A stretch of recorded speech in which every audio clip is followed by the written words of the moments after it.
Do you recall the early television comedy Great Who Could Make You Laugh Till You Bled? Carol Burnett is the only lady who could possibly have a portfolio that matches that, therefore it's no longer a mystery. Did you know, though, that in her pursuit of success she once fired her own employees? Everyone knew that she had an incredible talent for making her audiences laugh at classic impressions, but they didn't know that she had a secret side. Was her show's success due only to her natural talent, or did something else lurk in the background? In today's video, we will disprove the theories. She annihilated her rivals and even her co-workers in her pursuit of success, but no one seems to care. She took great pains to conceal these and other shameful aspects of her past. Both she and the people around her were profoundly impacted by the choices she made in her life. Get ready, because in today's video we're going to spill the beans on how that one event led to Carol Burnett firing Harvey Korman. If you must know which incident. To discover out, let's watch the video all the way to the conclusion. Let us begin at the beginning so that we may comprehend the person by learning her tale thoroughly. San Antonio is the site of Carol Burnett's birth on April 26, 1933.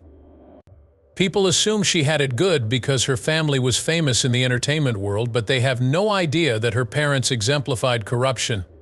They had a shared history of violence and alcoholism, but they were both connected to the entertainment industry.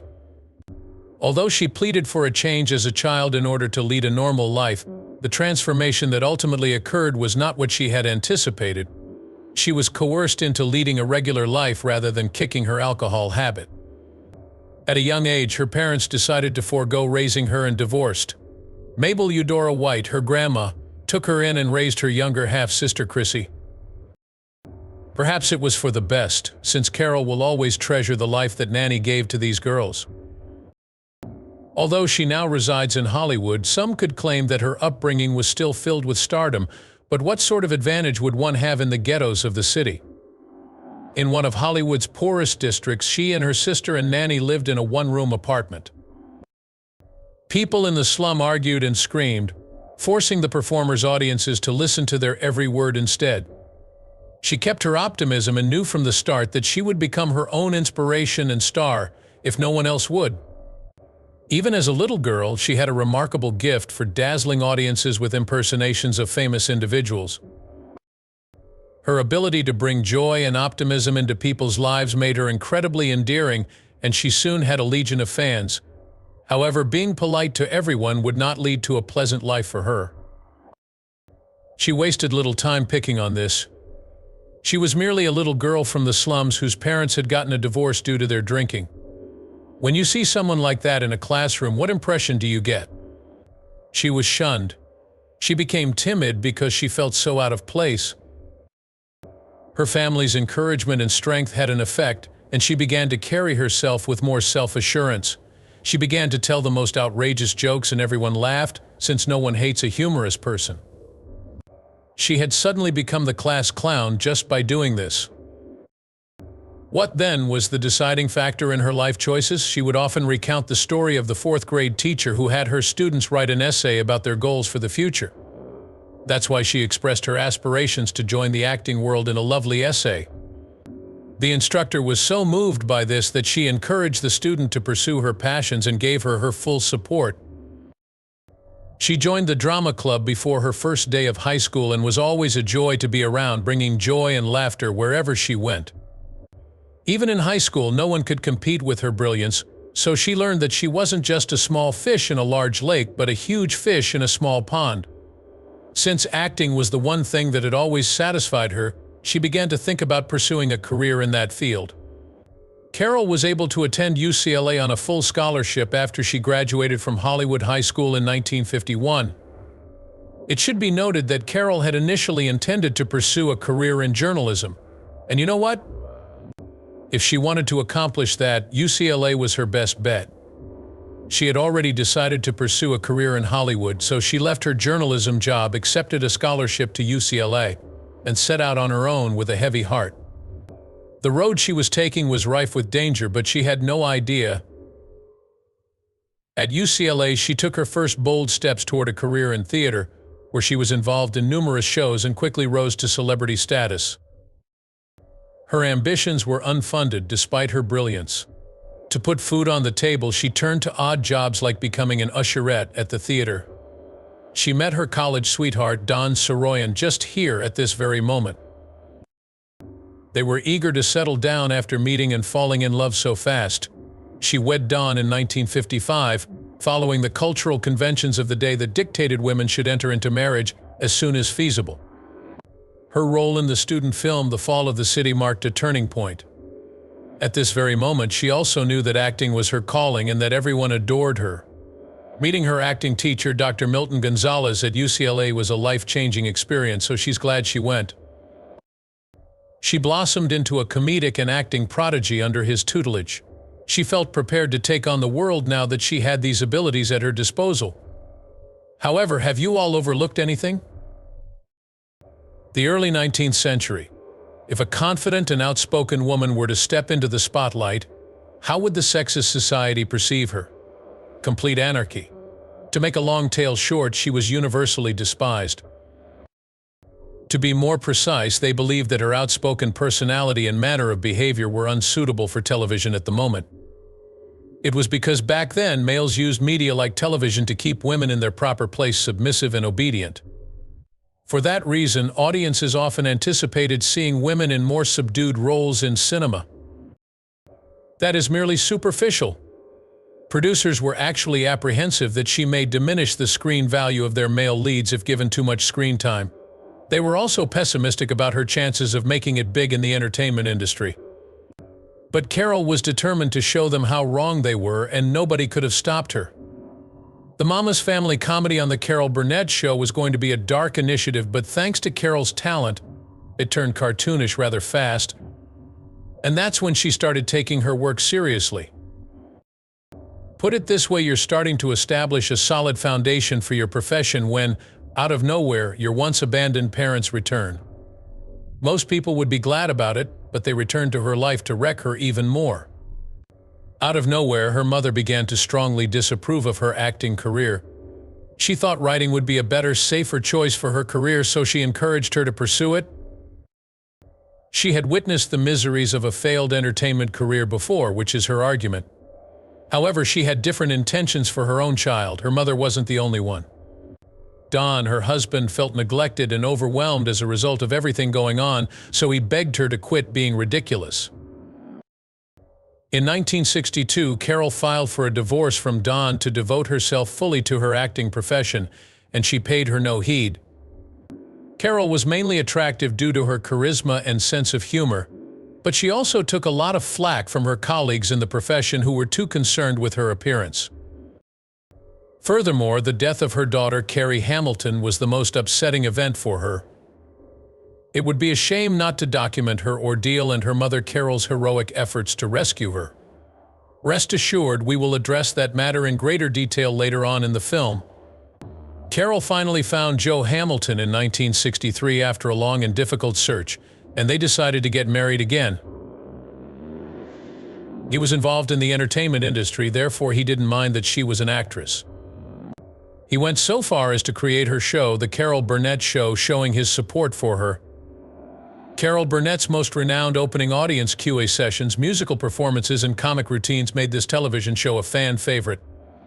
For those who had ever had doubts, the show's popularity was like a slap in the face. The real mystery is, how did they manage to avoid appealing to the people's poisonous mindset with their show? The amazing chemistry amongst the actors was a big reason the show was successful. The notorious Harvey Korman in particular. The show's biggest draw was Korman, because to his hilarious antics and seamless chemistry with Carol. The show became a fan favorite because to his years of service. As far as anyone could tell, he was in charge, and everyone assumed that the power couple would stay together forever. His shocking departure from the show in the 10th season was a major disappointment. I know you all are waiting to find out why he quit that amazing show. To be more precise, he was not free to leave it. Instead, his employment was terminated. This was due to the fact that the fictional Korman was drastically different from the real one. Actually, after the 7th season, he began to view himself as better than Carol and treat everyone else like dirt. Carol had to permanently dismiss him in order to safeguard her most treasured possessions. His inappropriate behavior with Petula Clark and Tim Conway in one episode made it obvious to everyone. Korman was enraged by this because Conway was renowned for his improvisatory brilliance and rarely stuck to the script. Although he was previously more adept at handling the situation, Korman's frustration escalated into inappropriate conduct on this occasion. His rudeness against Clark escalated beyond what would have been acceptable toward his co-star. In order to keep him from being forcibly removed, Carol took precautions. To ensure that the work atmosphere remained undisturbed, she arranged a private meeting with him. She understood that everyone had terrible days and made sure he realized his actions were destroying the team's spirit. She emphasized to him that he couldn't do this and that his actions would have repercussions. Nothing they had ever seen from Carol had prepared them for this furious side. For Carol, it was all about keeping a positive image and making sure the show continued to be loved by people. And for it, she was willing to give her life if necessary. Everyone feared the program was dead after Korman left, but Carol showed them they were wrong. She managed to maintain an even higher level of involvement with a plethora of fresh enhancements and props. After everyone had come to terms with Kroll's departure, Carol shocked everyone by inviting him back to the program. Views skyrocketed and the show quickly gained popularity. Even more so, Korman expressed gratitude for Carol's decision to fire him, saying it gave him the opportunity to think about his behavior. He improved as a person as a result of this.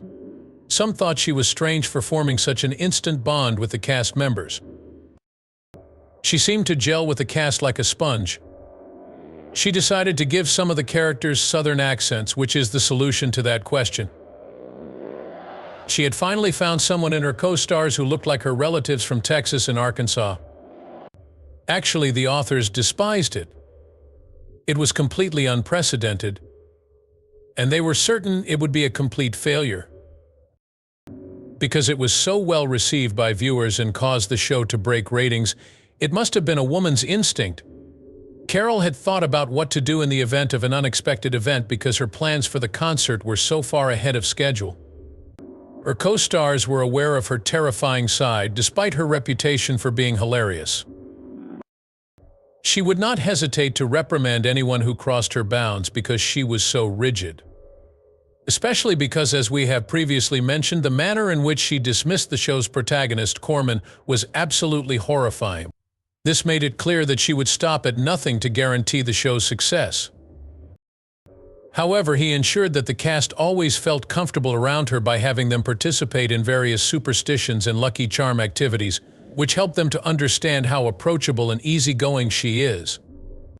Additionally, these superstitions served as a means of boosting morale and relieving stress. She believed Jim's presence in the neighborhood would bring good fortune to the program, so they would always begin with him. The celebrity cameos were the show's strongest point. These famous people weren't your average stars. Some of these people were at the very pinnacle of Hollywood's elite at the time. Carol extended an invitation to the show and asked that they showcase their ideas.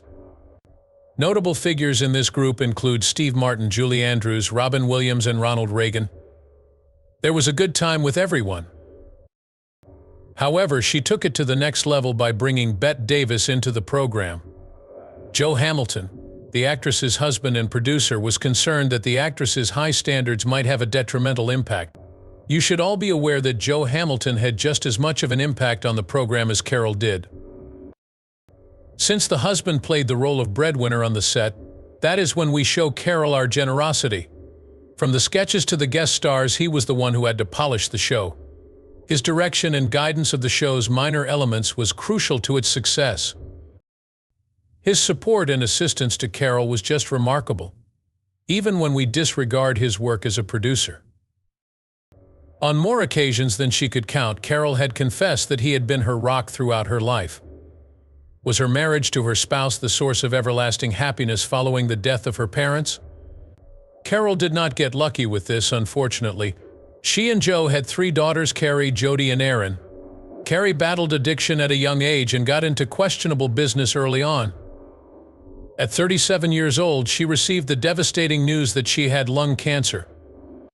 Despite overcoming cancer and her addictions, she went on to have a successful career in acting, writing, and singing. But Carrie's addiction and illness caused her loved ones great distress, and she carried that guilt with her forever.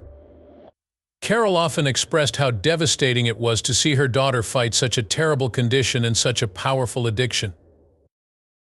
Because Carol yearned for a mother figure, they continued to put on a show of being a normal family. It was so touching to see Carol and Carrie work together on Hollywood Arms. Despite their best efforts and Carrie's valiant battle, she tragically passed away in 2002 at the age of 38. Despite the indelible impact of this loss on Carol, she remained determined to honor her daughter's legacy by moving forward. Just think of the hardships endured by a mother whose youngest daughter is following in her footsteps after her eldest daughter perished from an overdose of these chemicals. Additionally, Carol had to face the reality that her younger daughter, Erin, is now an adult battling with substance addiction. Since Carol and her husband had witnessed the devastating effects of drug misuse on Erin's son firsthand, they sought temporary guardianship in 2020. Their willingness to go to such lengths for their family was on full display in this decision.